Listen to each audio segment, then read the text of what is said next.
Flamengo pensando em ser SAF, ou Rodrigo Matos? Por que eu fui procurar o Landim, fiz uma entrevista com o Rodolfo Landim, presidente do Flamengo, e agora por que eu fui procurá-lo para perguntar sobre essa coisa de SAF, né? Porque tá muito zum e essa informação com diz-me disse dentro do clube de que ele apoia a SAF, mas ninguém sabia exatamente qual era o modelo que ele queria, e aí falou assim: "Ah, tá vendendo o clube", aquelas coisas, então eu fui perguntar exatamente o que que ele propõe e qual é a ideia, e qual é a ideia. A ideia que ele me apresentou é de fazer uma SAF para a construção do estádio. Seria a SAF do clube, ou seja, incluiria o futebol, mas você venderia um percentual minoritário, ou para algo como teria que você avaliaria o clube. Na conversa que a gente teve, ele diz que hoje a avaliação do clube talvez fosse 3,5 bilhões de reais, aí falou pode chegar a 5 bilhões, porque tem um método, né, de avaliação, é um método empresarial mesmo, mas esse método daria 3,5, aí tem a coisa do Flamengo ocupar um posto único dentro do seu mercado, isso pode chegar a 5, tem outros especialistas que meio que concordam com essa avaliação. E aí você pegaria e falaria assim: você faz uma avaliação e aí vê quanto que você precisaria vender dessa SAF para gerar o dinheiro para a construção do estádio. 1 bilhão e tanto, né? Ainda não tem orçamento, mas digamos que fosse 1,2 bilhão, algo nesse sentido. Aí você faz um cálculo ali, vou vender 30% e vai gerar 1,1 bilhão, digamos assim, 1,2 bilhão, algo nesse sentido, e o sócio fica como minoritário e o clube continua mandando no futebol. Isso é a coisa importante de se dizer. Seria um modelo parecido com o que o Bayer fez para a construção do seu estádio. Ele vendeu uma parte da empresa criada do Bayer, e no caso do Bayer foi 24,9%, para 3 empresas, a Allianz, que também dá o nome para o estádio Palmeiras, né, que passou a ter o naming rights do estádio, a Adidas e a Audi, né? Cada um tem um terço aí dessa partezinha. Essas empresas têm um assento no conselho do Bayer, mas elas não mandam no futebol. Quem manda é quem é eleito pelo clube, como é hoje em dia. E a ideia que o Landim apresentou é essa. Ou seja, não teria, porque isso foi uma discussão no clube que estava com uma questão de informação meio truncada. Os sócios, cada um vai pegar uma ação e vai ter uma parte da SAF, e se alguém comprar várias ações dos sócios, pode começar a mandar no clube. Não é isso. Não é o que ele está propondo, pelo menos. A proposta dele é que o clube tenha esse percentual majoritário, aí você pode discutir 70%, 75%, 65% mais majoritário. Então, quem continuaria a mandar na SAF seria o presidente do Flamengo, eleito pelos sócios. Esse indicaria alguém para dirigir a SAF. Enfim, no fim da linha, quem continuaria a ter o poder final sobre o clube, sobre o futebol, seria o presidente do clube eleito pelos sócios, como é hoje. Essa foi a proposta que. Isso é certo que vai apresentar essa proposta de SAF do Flamengo? Não é certo. Se houver, se o Flamengo conseguir avançar na compra do terreno do gasômetro, que é onde ele pretende construir um estádio, aquela operação da Caixa, que não é simples, que vai se desenrolar, enfim. Quando ele conseguir o terreno, aí você vai precisar de um meio de financiar a construção do estádio. E aí o meio proposto pelo Landim é esse, de ter a SAF, e aí você, a partir de ter comprado o terreno, ele iria propor a SAF. Tem outras alternativas. As pessoas no clube, inclusive, falam de outras alternativas. Uma delas seria constituir uma empresa só para mandar no estádio, que seria uma SPE, como, aliás, vai ser a SPE do Flamengo e Fluminense, que vão gerir o Maracanã aqui na gestão provisória, já fazem a gestão provisória, e se conseguirem a gestão definitiva. E aí você teria um sócio e esse sócio investiria. Por que o Landim não quer esse modelo? Ele entende que economicamente é desvantajoso para o clube, porque o sócio vai querer ter outros interesses que não o do clube e vai querer tirar dinheiro ali do estádio, e aí pode criar situações conflituosas, como essa situação, por exemplo, que tem no Palmeiras e na W Torre. Mas isso poderia acontecer com o sócio na SAF também. Sim, só que o sócio na SAF, primeiro, seria minoritário, e a ideia seria de procurar um parceiro estratégico que não esteja pensando necessariamente em lucro, mas se associar a sua marca ao Flamengo no modelo como foi feito do Bayern. Então, trocando em miúdos, é essa a explicação. Se vocês me digam, por favor, se não ficou claro alguma Não coisa ficou. aqui, porque... Ficou sim. E é uma coisa que está começando a aparecer no futebol brasileiro, e o Flamengo é o que tem mais potencial de fazer isso, né? Porque quando começaram as SAFs até agora, elas foram SAF com o prefixo de safar-se, né? Você se safa, livrar da dívida. Você se safa da dívida e vende a sua. Isso foi o modelo para o Botafogo, para o Cruzeiro, para o Vasco. Não precisa ser assim para todo mundo. Não é o modelo do Bahia. O Bahia foi comprado pelo Grupo City. O Grupo City chega com um investimento pesado, que vai aumentar a médio prazo, mas aí o Bahia vende seu departamento de futebol para o Grupo City, o presidente passa a ser o presidente da parte social apenas. O Fortaleza não tem o potencial do Flamengo, mas o Marcelo quer fazer Paes, também, né? PVC, ele também quer fazer no modelo minoritário, sócio minoritário, exatamente. Eu conversei com o Marcelo Paes também, ele deu essa informação para mim. Ele quer fazer exatamente isso, ou seja, o Fortaleza vende até 49% da SAF, do seu departamento de futebol, consegue sócios. Isso pode ser um modelo de receita muito bom, até porque você pode vender 30% e depois você está precisando de dinheiro, aí você vende mais 10% das suas ações, cotas, por exemplo, e você vai arrecadar isso. O clube você pode vender 20% hoje, e o Fortaleza tem um potencial de crescimento nos próximos 10 anos gigantesco. E quando você vender mais 10%, ele pode valer 2 bilhões de reais em vez de valer 300 milhões. Né? Estou aqui projetando o crescimento do Fortaleza a médio prazo. Pode não acontecer nada disso. O Flamengo tem muito mais potencial para isso. O Flamengo é o clube que tem potencial para vender uma parte minoritária e dizer, olha, cara, você se associar a mim, você vai ter lucro. Eu sou o Flamengo, há 10 anos eu arrecadava 300 milhões de reais por ano, hoje eu arrecado 1 bilhão e 300. Então, daqui a 10 anos eu posso faturar 2 bilhões e 300. Eu sou uma empresa das maiores do país. E você está associado a mim. Então, esse potencial o Flamengo tem. Se isso vai funcionar, se a política do clube vai permitir, se o clube vai entender que é positivo, é outro problema. O Bayern é um exemplo disso. É a proposta do Landim e vai entrar na discussão. Ao se comprar o terreno, se isso se concretizar, aí você vai ter a discussão de quais são os modelos, o melhor modelo ali. No início, quando começaram as SAFs, todo mundo dizia assim, todos os especialistas e quem estava fazendo intermediação dizia, ninguém vai querer comprar clube para ser minoritário, ou seja, comprar uma fatia minoritária porque você não vai ter controle, fica lá o Cartola, faz o que ele quer e você não consegue estar na mão de uma pessoa que você não sabe como vai ser a gestão, né, do clube associativo. No caso, tanto do Flamengo quanto do Fortaleza, o que eles têm a apresentar é um case de gestões que estão funcionando já há alguns anos. Sim. E aí eles podem virar e falar assim, olha, a nossa gestão é estável, nós temos aqui, o Flamengo tem tido o EBITDA, né, que é o dinheiro, a geração de caixa é constante, a dívida hoje é muito baixa, a geração de receita está acima de 1 bilhão, no caso do Fortaleza, dentro do seu tamanho, ele tem dívida baixa, tem geração de receita crescente também, tem uma geração de caixa ali pequena também. Então, o que eles têm a apresentar é assim, a nossa gestão já é eficiente, então você pode confiar na gente para ser sócio. Essa que é a discussão. E aí, além disso que eu falei de criar uma empresa e ter um sócio só para o estádio, a outra possibilidade é o Flamengo pegar emprestado o dinheiro e construir o estádio.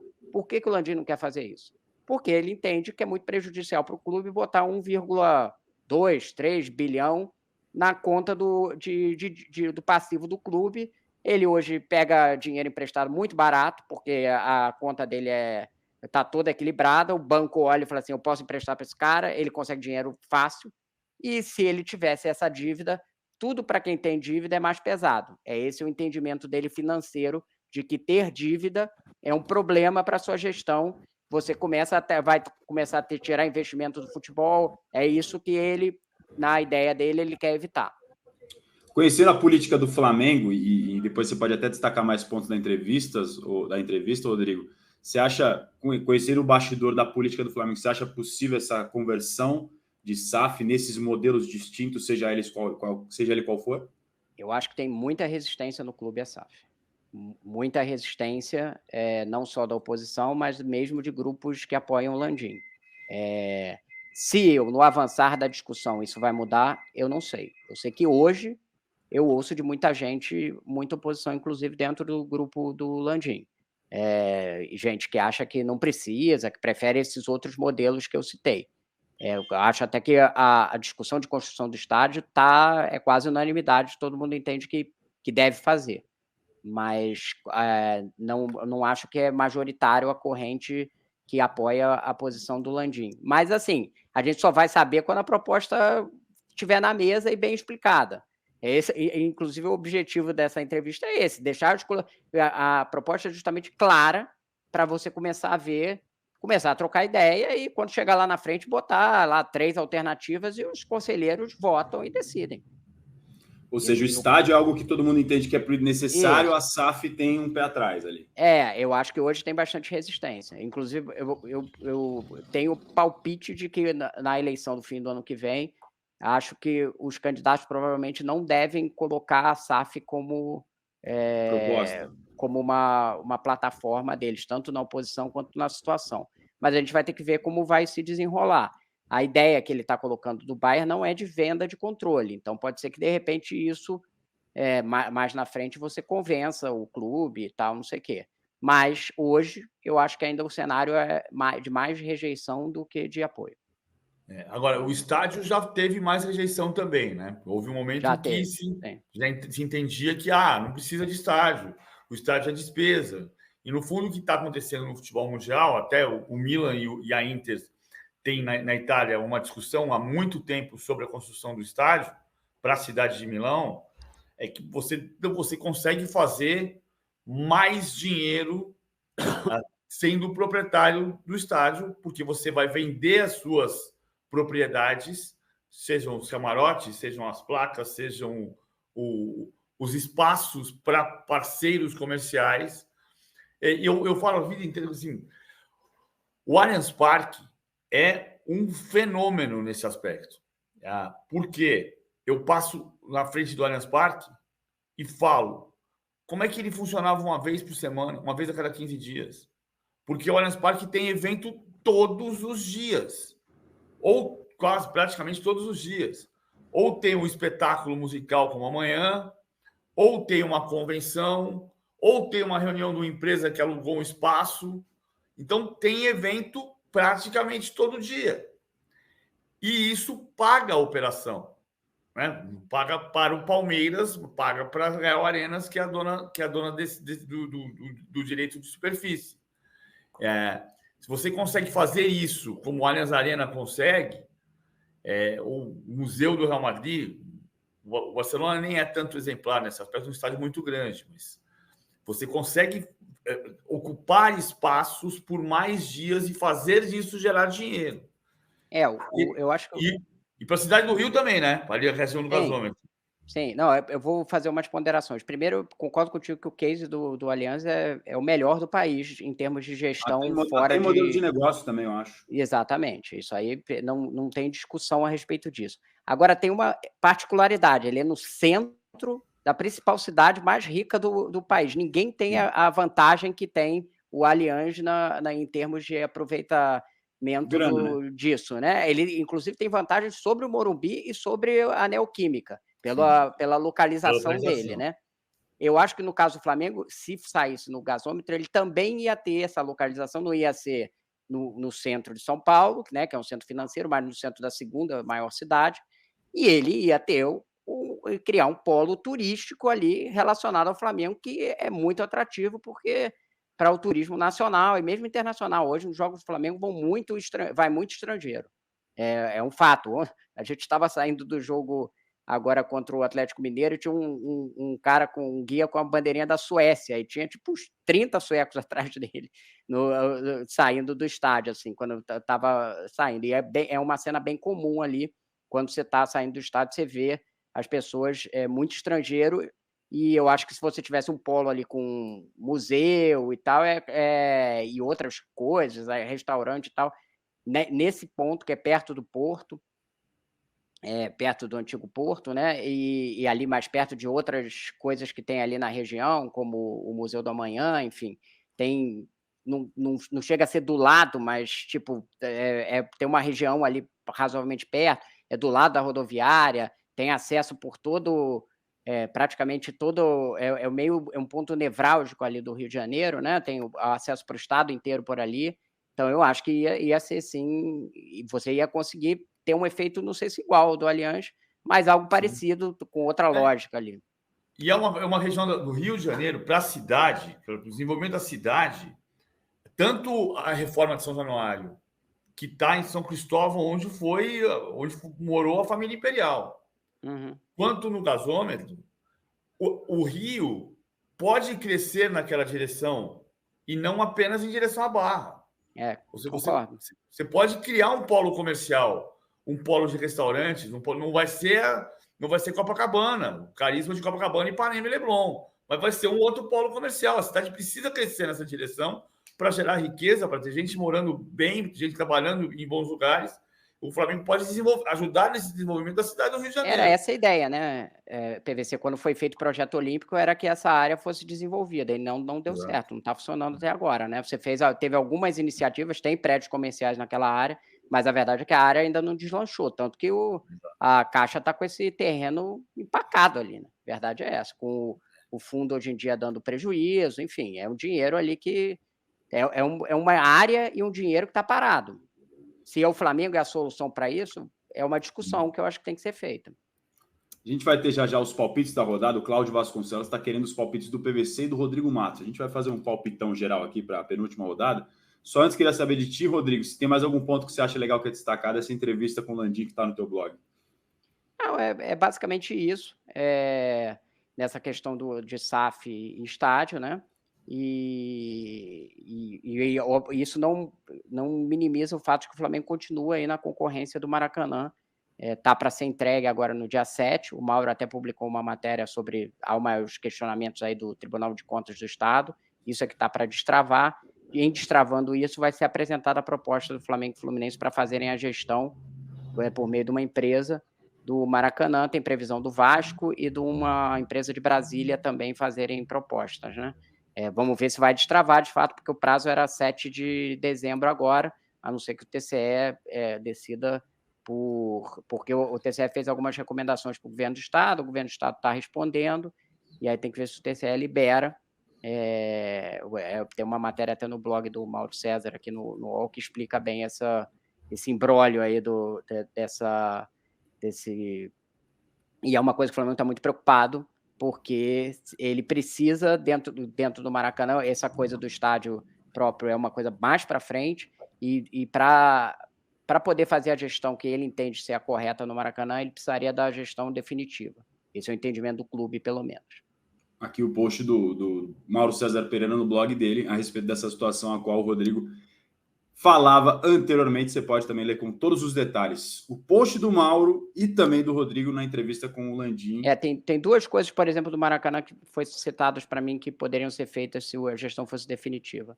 Uma é individualizar o acesso para os visitantes, que hoje é feito junto e dá confusão, e não permite que você venda, perde uns 3.000 a 4.000 lugares, porque você não é setorizado, foi setorizado para jogo de Copa do Mundo. Obviamente a FIFA estava pouco se importando como ia ser usado o estádio depois.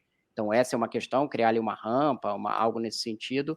E outra é possivelmente ali de você tirar assentos de um setor popular e deixar só o guarda-corpo, tipo aquela história ali que tem já em alguns estádios na Europa, e aqui no Brasil também, né? No Corinthians tiraram, né? E aí poderia tirar no setor popular, tirar os assentos e botar só o guarda-corpo. A gente viu no jogo do Brasil e Argentina que esse negócio de misturar a torcida ali não deu certo. Né? Melhor evitar. Melhor evitar. Depois até, não sei se... Acho que foi o próprio Mauro, inclusive, que eu vi um vídeo dele depois mostrando o jogo seguinte, né, do Campeonato Brasileiro, como é que era feita a separação das torcidas contra o Bragantino. O jogo do Atlético Mineiro. Atlético Mineiro e Flamengo, que são torcidas aí que vira e mexe se metem em coisa de briga. Até não brigaram, mas são meio rivais e tal. A torcida do Atlético estava completamente separada com um monte isolamento em volta do setor, isolamento, né? Que é o padrão normal, aliás. Embaixo Sim. Não pode ter ninguém. Enfim, realmente não deu para entender o que fizeram naquela vez. Pois é.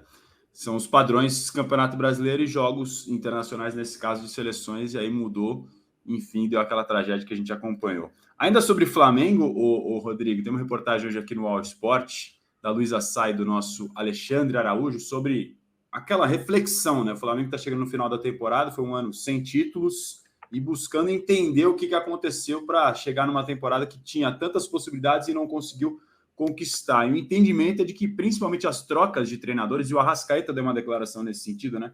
De que as mudanças, você começa com o Vitor Pereira, depois vem o Sampaoli, agora o Tite, são modelos e filosofias distintas para tentar entender o que aconteceu e projetar ali para frente. O Flamengo conseguiu chegar na conclusão, realmente foi a troca de treinadores, algo mais, e o que pensa para 24 para voltar a ser um time vencedor, Rodrigo? Então, essa apuração aí foi da Luísa e a gente chama ele de Coutinho, né? Que ele é igual ao Felipe Coutinho, o Alexandre Araújo, mas enfim, mas assim, o que eu sei é que é óbvio que há um entendimento que teve erros no planejamento na temporada e que isso ia ser revisto no fim da temporada, analisado tudo que foi feito.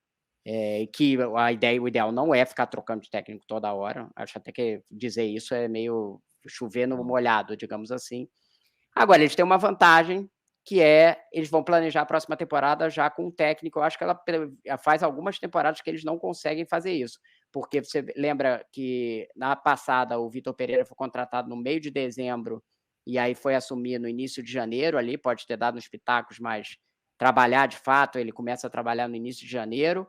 Paulo Souza também chegou em janeiro, e agora o Tite está 2, 3 meses antes, ele viu o que é o elenco, trabalhou com esse elenco em 7, 10 jogos, e essa era a grande coisa do Flamengo de contratar o Tite agora. Claro, queria vaga na Libertadores e tal, não, tinha até uma esperança de título, mas o principal era ter um técnico que já estivesse preparando, foi a forma de convencerem o Tite, a próxima temporada.